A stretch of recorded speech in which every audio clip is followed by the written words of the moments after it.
वक्फ संशोधन एक्ट को लेकर बिहार की राजनीति में गर्माहट है।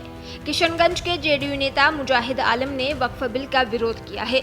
उन्होंने सुप्रीम कोर्ट में बिल के खिलाफ याचिका दायर की है। मुजाहिद आलम 2023 में किशनगंज से जेडीयू के लोकसभा प्रत्याशी थे। वो वर्तमान में किशनगंज जेडीयू के जिलाध्यक्ष भी हैं। उन्होंने वक्फ कानून पर रोक लगाने की मांग की है।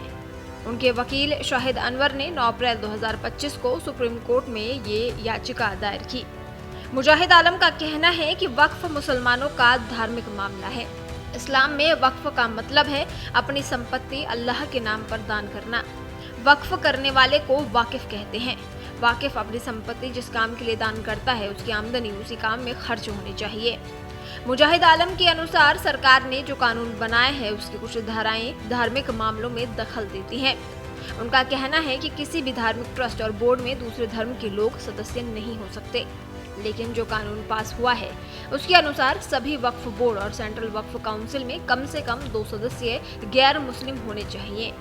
जेडीयू नेता हाजी मोहम्मद परवेज सिद्दीकी ने भी इस एक्ट के खिलाफ 2 दिन पहले ही सुप्रीम कोर्ट में याचिका दायर की है।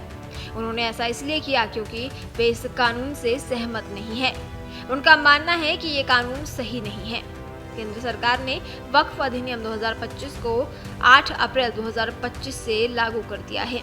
इस कानून में वक्फ बोर्डों के काम करने के तरीके में सुधार, संपत्ति के रिकॉर्ड को डिजिटल करने और अवैध कब्जों पर सख्ती करने जैसे प्रावधान है। आपको बता दें कि हाजी मोहम्मद परवेज सिद्दीकी जेडीयू के वरिष्ठ मुस्लिम नेता हैं।